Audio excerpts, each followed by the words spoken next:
আজকে মাংস বোনা করমু আলু দিয়া, 2টা আলু দিয়া।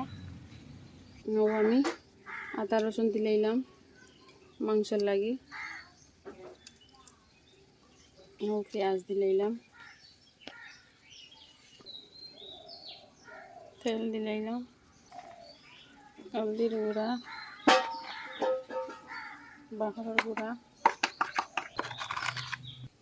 মরচার গুঁড়া দিলাম, পুয়াই দিলাম মাংস, তেজপাতা দিলাম, মাংসরে কষাই দিলাম।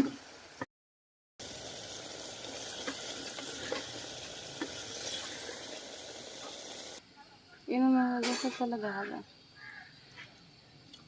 উঠলো হাতটা দিলাম। মাংস কমপ্লিট হয়ে গেছে রান্না চেহারির।